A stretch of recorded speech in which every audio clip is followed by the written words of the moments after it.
دوستو برائے اعظم آسٹریلیا میں واقع نیوزی لینڈ کی وجہ شہرت یہ ہے کہ اس کی ٹوٹل آبادی 49 لاکھ ہے اور تقریباً 48% لوگ لا مذہب ہیں، یعنی کسی دین پر ایمان نہیں رکھتے ہیں۔ یہ 2 بڑے اور 700 چھوٹے جزیروں پر مشتمل ایک ترقی یافتہ ملک ہے۔ کووڈ-19 کے دوران جہاں لاکھوں لوگ ساری دنیا میں مر گئے، مگر نیوزی لینڈ وہ واحد ملک تھا جس نے کووڈ فری ہونے کا اعزاز حاصل کیا تھا۔ ویورز، نیوزی لینڈ کی تاریخ اتنی پرانی نہیں ہے۔ ہزاروں سال تک یہ جزیرے خالی و بیاباں پڑے رہے ہیں۔ ماہرین کے مطابق ان جزیروں میں صرف چوہوں کی برمار ہوتی تھی۔ 12ویں صدی میں نیوزی لینڈ میں پہلی بار پولینیشیائی قوم ہجرت کر کے یہاں آباد ہوئی تھی اور نیوزی لینڈ میں پہلی تہذیب کا ارتقاء ہوا تھا۔ پولینیشیائی لوگ کون تھے اور ان کے امریکہ کے قدیم باشندوں کے ساتھ کب تعلقات قائم ہوئے تھے؟ پولینیشیائی قوم رات کی تاریکی میں بھی کھلے سمندروں پر درست سمت میں جہاز رانی کیسے کر سکتے تھے؟ انگریز کب نیوزی لینڈ آئے؟ جدید نیوزی لینڈ کی بنیاد کس نے رکھی تھی؟ یہ سب اور بہت کچھ جاننے کے لیے آج کی اس ویڈیو کو مکمل دیکھیں۔ السلام علیکم دوستو، آپ دیکھ رہے ہیں ہمارا چینل ڈاکومنٹری دیکھو اور سیریز دنیا کے 195 ممالک کی مکمل تاریخ اور احوال میں آپ کو خوش آمدید کہا جاتا ہے۔ ہم نے پچھلی ویڈیو میں برائے اعظم آسٹریلیا کی مکمل تاریخ کا جائزہ لیا تھا، جسے آپ دوستوں نے بے حد پسند کیا ہے۔ امید ہے آپ کو یہ ویڈیو بھی ضرور پسند آئے گی۔ ویڈیو شروع کرنے سے پہلے ہمارا چینل ڈاکومنٹری دیکھو ضرور سبسکرائب کر لیجئے تاکہ ہم مزید مزیدار ویڈیوز آپ تک پہنچاتے رہیں۔ ناظرین، پولینیشیائی قوم کی نیوزی لینڈ آمد کو ہم اس نقشے کی مدد سے سمجھنے کی کوشش کرتے ہیں جو آپ کے سامنے ہے۔ تحقیق دانوں کے مطابق پولینیشیائی قوم کا اصل وطن تائیوان تھا۔ انہوں نے وہاں سے ساؤتھ ایسٹ ایشیا کے ذریعے ہجرت کی اور ملائیشیا میں آ کر آباد ہو گئے تھے۔ وہاں سے یہ پیسیفک اوشین کے مختلف جزیروں پر پھیل گئے تھے، حتیٰ کہ ان کے چند قبائل امریکہ کے قریب واقع ہوائی جزیرے پر بھی موجود ہیں۔ اسی طرح یہ پیسیفک اوشین کے مختلف جزیروں سے ہوتے ہوئے صدیوں تک ہجرت کرنے کے بعد آج کے نیوزی لینڈ تک پہنچے تھے۔ جب انہوں نے اس بیاباں مگر زرخیز خطے کو انسانی زندگی کے رہنے کے لائق پایا تو وہ یہاں مستقل رہائش پذیر ہو گئے تھے۔ یہ واقعات 13ویں صدی عیسوی کے ہیں۔ انہوں نے یہاں کھیتی باڑی کا آغاز کیا اور 15ویں صدی میں انہوں نے نیوزی لینڈ میں ماروی تہذیب کی بنیاد رکھی تھی۔ پولینیشیائی قوم نیوزی لینڈ میں آ کر مختلف علاقوں میں پھیل گئی تھی، جس کی وجہ سے یہاں مختلف زبانیں اور چھوٹی چھوٹی ریاستیں قائم ہو گئی تھیں، جن کی سربراہی اپنے اپنے قبیلے کے سردار کیا کرتے تھے۔ تحقیق دان اس بات پر بھی متفق ہیں کہ پولینیشیائی قوم کے امریکہ کے قدیم باشندوں کے ساتھ بھی تعلقات قائم تھے۔ یاد رہے تب تک تو امریکہ دریافت بھی نہیں ہوا تھا۔ وہ ان تعلقات کا اندازہ آلووں کی کاشت سے لگاتے ہیں جو نیوزی لینڈ کی پولینیشیائی قوم اگایا کرتی تھی۔ یاد رہے آلو اس وقت صرف شمالی امریکہ میں پیدا ہوتا ہے، باقی دنیا 16ویں صدی تک آلو کے بارے میں کوئی جانکاری نہیں رکھتی تھی۔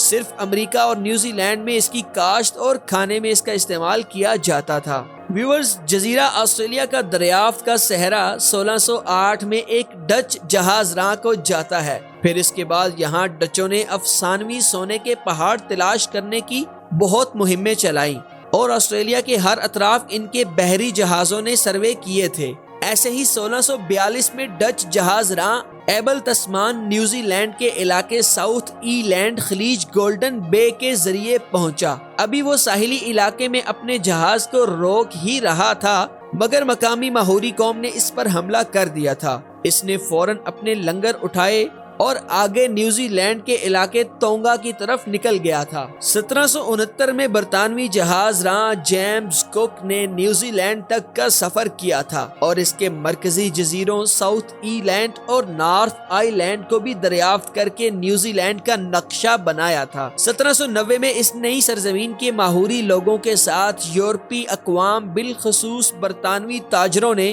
تجارت شروع کر دی تھی۔ یورپی تاجر یہاں کے مقامی سرداروں کو بندوقیں اور مختلف اقسام کے پودے بیچا کرتے تھے۔ 19ویں صدی تک یورپی اقوام نے نیوزی لینڈ کے مختلف ساحلی علاقوں پر اپنے قبضے کر لیے تھے اور وہاں بندرگاہیں بنا کر آسٹریلیا جو ابھی نیا آباد ہو رہا تھا اس کے ساتھ بھی تجارت شروع کر دی تھی۔ 1814 سے 1840 تک یہاں تقریباً 20 عیسائی چرچ کے مراکز موجود تھے جو نیوزی لینڈ کے قدیم ماہوری باشندوں کو عیسائی بنانے کے مشن میں لگے ہوئے تھے، مگر آج بھی نیوزی لینڈ کی اکثریت لادین ہے۔ 1815 میں نیوزی لینڈ کے اندرونی علاقے رانگی ہویو پا میں برطانوی آباد کار آباد ہوئے اور اسے نیوزی لینڈ کی پہلی کالونی کہا جاتا ہے۔ 1822 اور 1823 میں یہاں مزید 2 کالونیاں کریکری اور بلف کے نام سے تعمیر ہوئی تھی۔ 1805 سے 1845 تک کے درمیان نیوزی لینڈ کے قدیم باشندوں کے درمیان بندوقوں کی لڑائی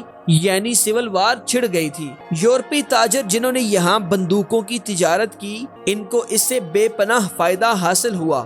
دراصل ماہوری قوم کے اندر مختلف شاخیں تھیں جو نسل در نسل ایک دوسرے کی دشمن بنتی گئی تھیں۔ بندوقیں آنے کے بعد انہوں نے آپس میں گن وار چھیڑ دی جس کی نظر ہزاروں جانیں ہوئی۔ یوں تو 1815 میں یہاں پہلی کالونی قائم ہو گئی تھی، مگر برطانیہ نے نیوزی لینڈ کو بھی آسٹریلیا کی کالونی ساؤتھ ویلز کا حصہ بنا دیا تھا۔ 1832 میں تب تک یہاں یورپی آباد کار خاصی تعداد میں آباد ہو گئے تھے۔ تب برطانیہ نے جیمز بسبے کو نیوزی لینڈ میں اپنا ریزیڈنٹ بنا کر بھیجا۔ جیمز نے ماہوری باشندوں کو متحد کیا اور ان سے کہا کہ وہ انگلینڈ کے بادشاہ کو خط لکھ کر اپنی خود مختاری جو کہ ان کا آبائی حق ہے حاصل کریں گے۔ ماہوری قبیلوں نے ایسا ہی کیا اور انگلینڈ کے بادشاہ نے اسے کافی خود مختاری دے دی تھی، مگر یہ یورپی آباد کاروں کی طرف سے چال تھی۔ انہوں نے ملک کا اصل کنٹرول خود سنبھال لیا تھا۔ ماہوری برائے نام آزاد تھے۔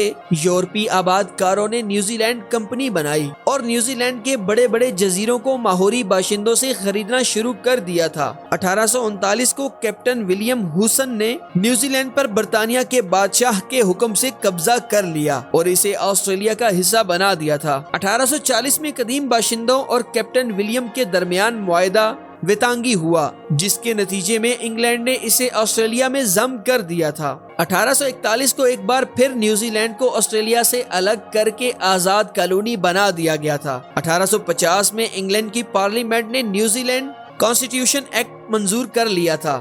یوں نیوزی لینڈ میں پہلی پارلیمنٹ بن گئی تھی اور یہاں اگلے 100 سال تک لاکھوں یورپی آباد کار بس گئے جنہوں نے تقریباً 80% نیوزی لینڈ کا علاقہ خرید کر جدید نیوزی لینڈ کی بنیاد رکھی تھی جس کی ترقی کا دار و مدار زراعت اور سرمایہ کاری پر تھا۔ دوستو، آج کا نیوزی لینڈ دکھنے میں کیسا ہے؟ نیوزی لینڈ جب آسٹریلیا سے جدا ہو کر الگ خود مختار ملک بنا، یہ سب کچھ دیکھنے اور بہت کچھ جاننے کے لیے ہمارا دوسرا چینل اردو ٹریول ورلڈ کا وزٹ لازمی کریں جس کا لنک ڈسکرپشن میں موجود ہے۔ خواتین و حضرات، اگر آپ کو ہماری یہ کاوش پسند آئی ہو تو ویڈیو کو ضرور لائک کریں اور کمنٹ کریں اور ساتھ ہی ساتھ چینل کو سبسکرائب کرنا بھی ہرگز مت بھولیں۔ اب ہماری ٹیم نے ملک جاپان کی طرف سفر شروع کر دیا ہے۔ اگلی ویڈیو تک محمد علی اور پوری ٹیم کو دیجیے اجازت۔ اللہ حافظ۔